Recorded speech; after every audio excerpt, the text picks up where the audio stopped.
Good day, grade 12. Welcome to another lesson with KHUMALO.M, the Geography Sangoma. Grade 12s, I hope you enjoyed lesson 1 and lesson 2. If you have not done so, check out our lesson there in my YouTube channel, KHUMALO.M. Geography with KHUMALO.M. Then you're going to get a lesson 1 and lesson 2 of economic geography and get to understand this interesting topic. Now today we are going to look at the introduction to the concept of agriculture and its contribution to the economy of South Africa, factors that favor and hinder agriculture, and also look at the concept of home and export market.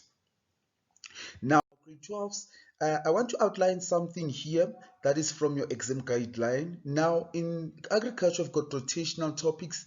It means that we deal with a certain agricultural product each year.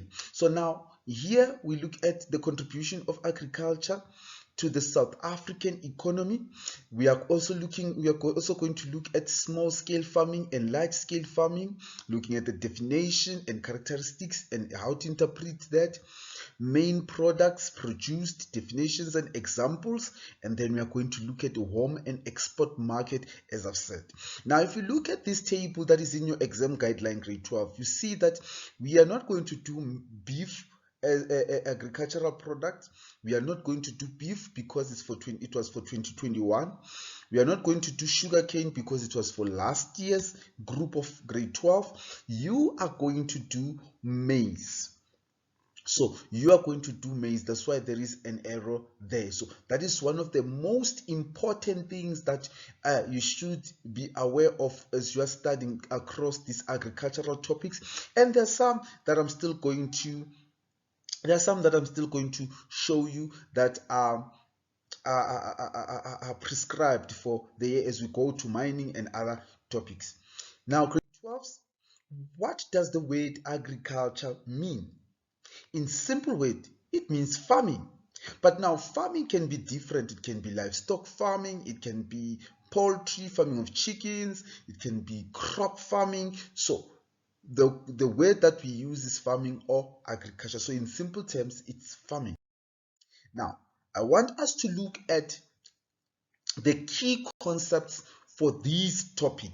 The first one will be small-scale farming, large-scale farming, home market, export market, food security, food insecurity, subsistence farming, and value-added products. Now, the small-scale farming, the production of crops and livestock that is intended for home consumption and a small portion for the home or local market, using small plots of land and often using very little to no expensive technology. So here we don't use, there are no much costs that are needed for this one. Then we've got a large scale farming, the production of crops and livestock that is intended for commercial purposes, for example, selling in retail stores and shops. Then we've got a concept of home market, which is very important, grade 12.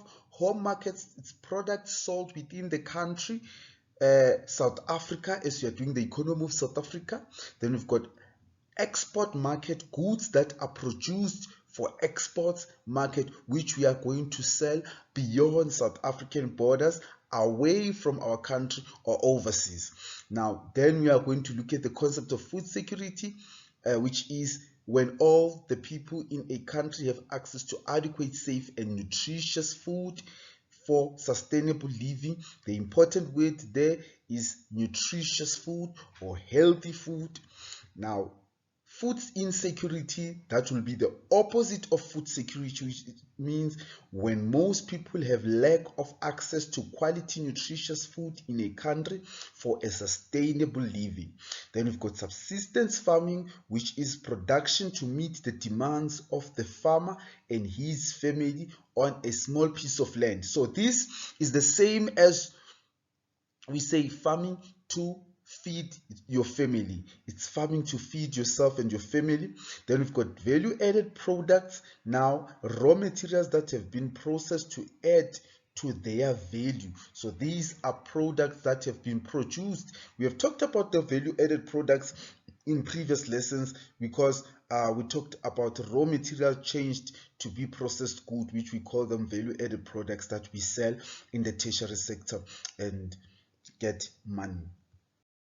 Now, how does agriculture contribute to the economy of South Africa? It contributes 3.1% to the GDP. Remember this, we are working with figures, so they might increase, they might decrease. That is why here I've placed in a small text there from the Agri South Africa there, contribution to South Africa's GDP. So now it contributes to the GDP of South Africa. And how does it contribute to the GDP of South Africa? It contributes 3.1% to that GDP.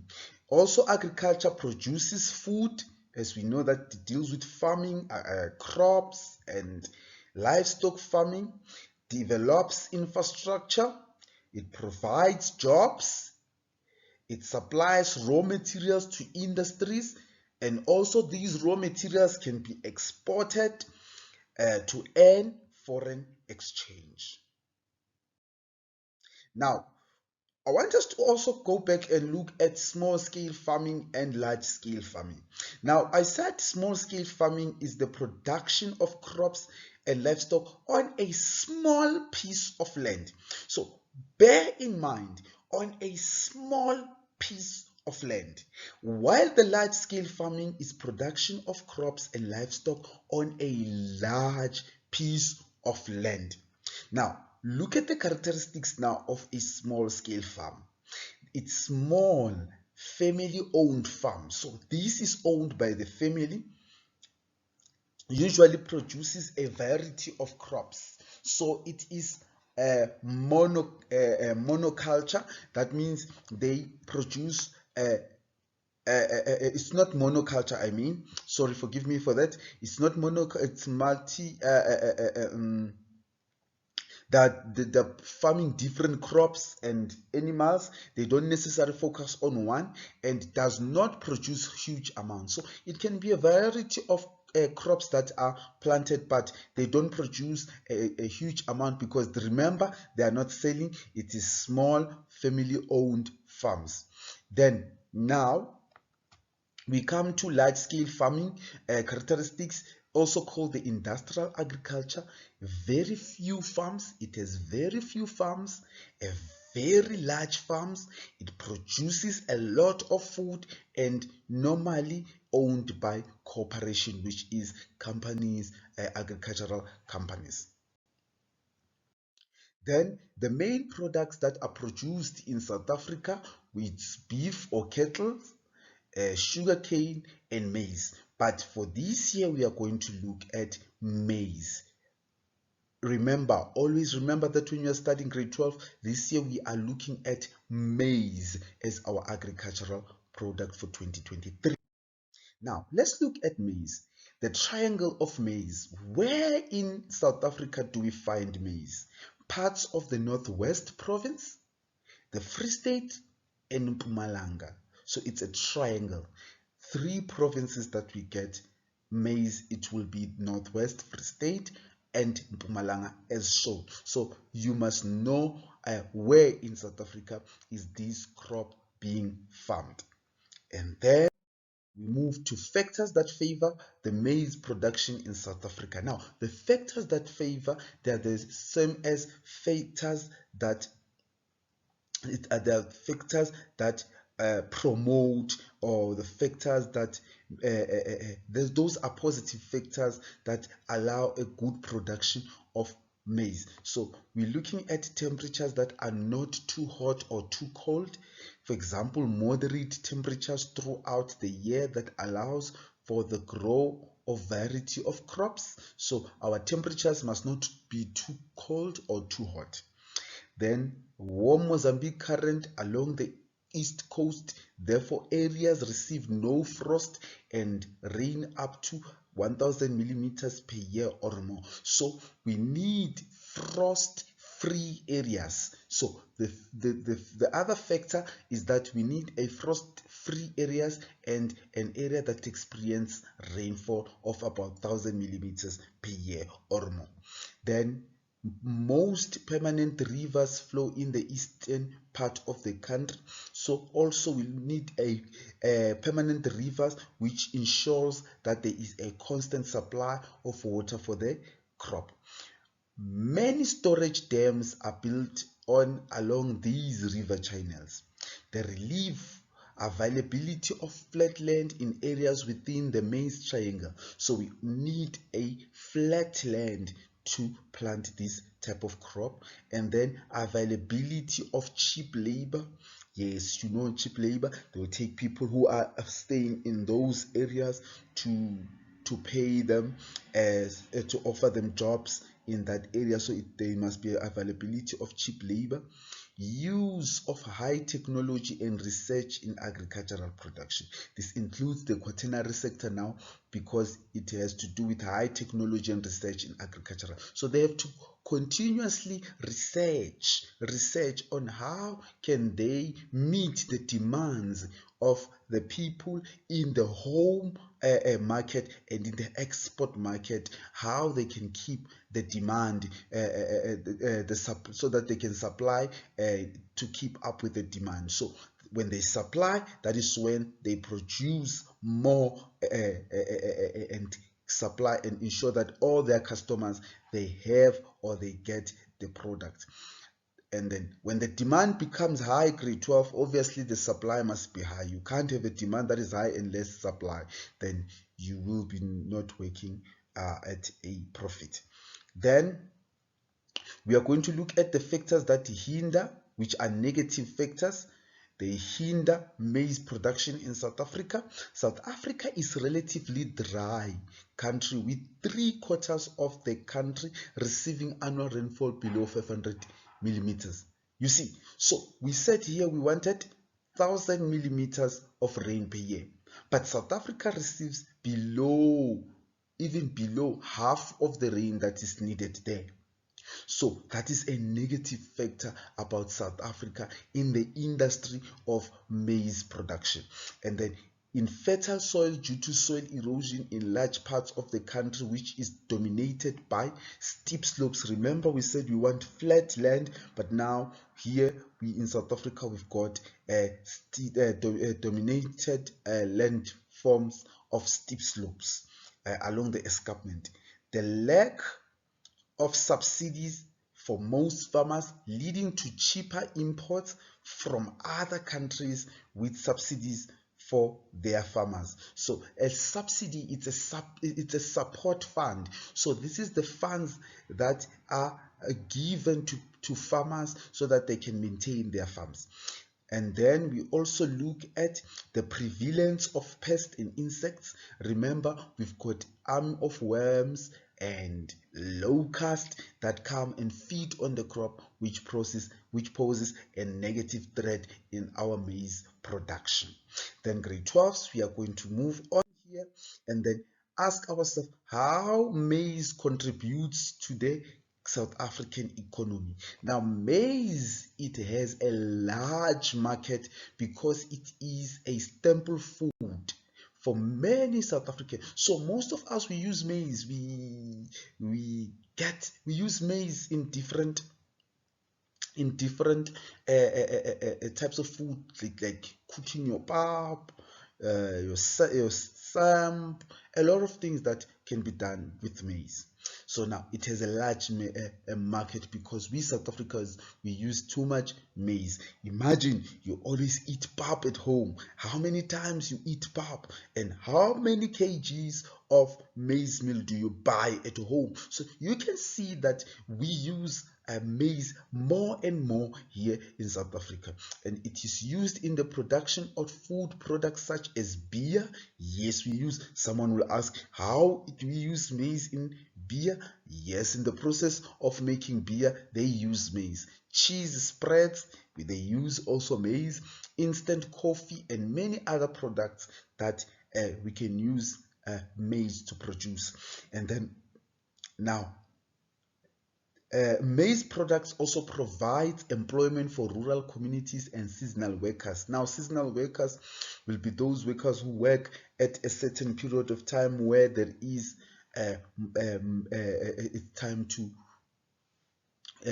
cultivate land and farm maize, and also when it's time for yielding. So it provides employment. So that's also how it helps the economy. Now we also look at it consumes products from other industries such as fertilizers, irrigation equipment, and herbicides, and fuel and farm implements. So it consumes products. So now some of the products from different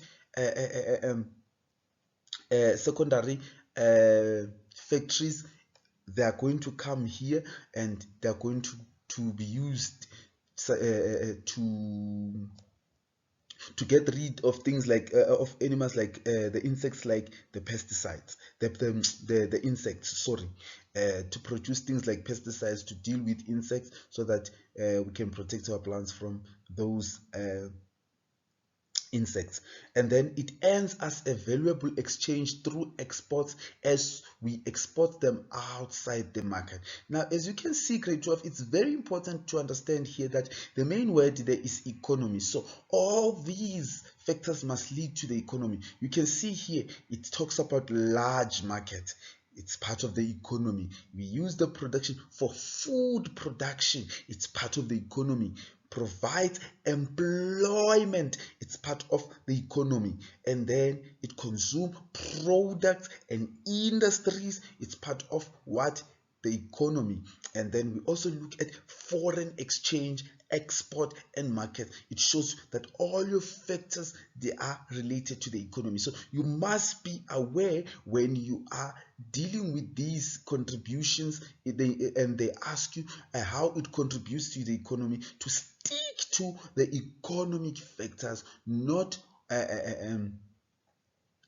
environmental factors or whatsoever, but stick to economic factors. And now you must always pay attention, because an exam question can ask you that they want those that are in the extract or in the case study or in the infographics. Then you have to check which one of these is there on the picture. Don't name the one that is not there on the picture. And then that will bring us now on how now question 3 can be asked. Remember that you have question 3, which is map work, on your paper 2. Now, how do we integrate maize production in the maize triangle in Lichtenburg on northwest? Now you can see, you must be able to see that there is flat relief there, the drainage of rivers. And then, but now here the important part, grade 12, will be you must be able to use the RDISE, which is the relief, which is flat area. You can see that there is flat area there. Drainage of a river, you can see the drainage of rivers, the infrastructure there, settlement labor, that there are people who is next to labor force there, and there is an economic network there. There is an economic network in form of industries. So you look at all these 5 factors in order to determine or to interpret the map question in terms of the maize triangle. And now that is very, very important for question 3. Now I would like you to go back and listen, rewind this video, go to your YouTube, watch this video, like, subscribe, and share with all your classmates. This is all from me, KHUMALO.M, the Geography Sangoma. Have a lovely day, and don't forget, solve as many previous question papers after listening to this lesson.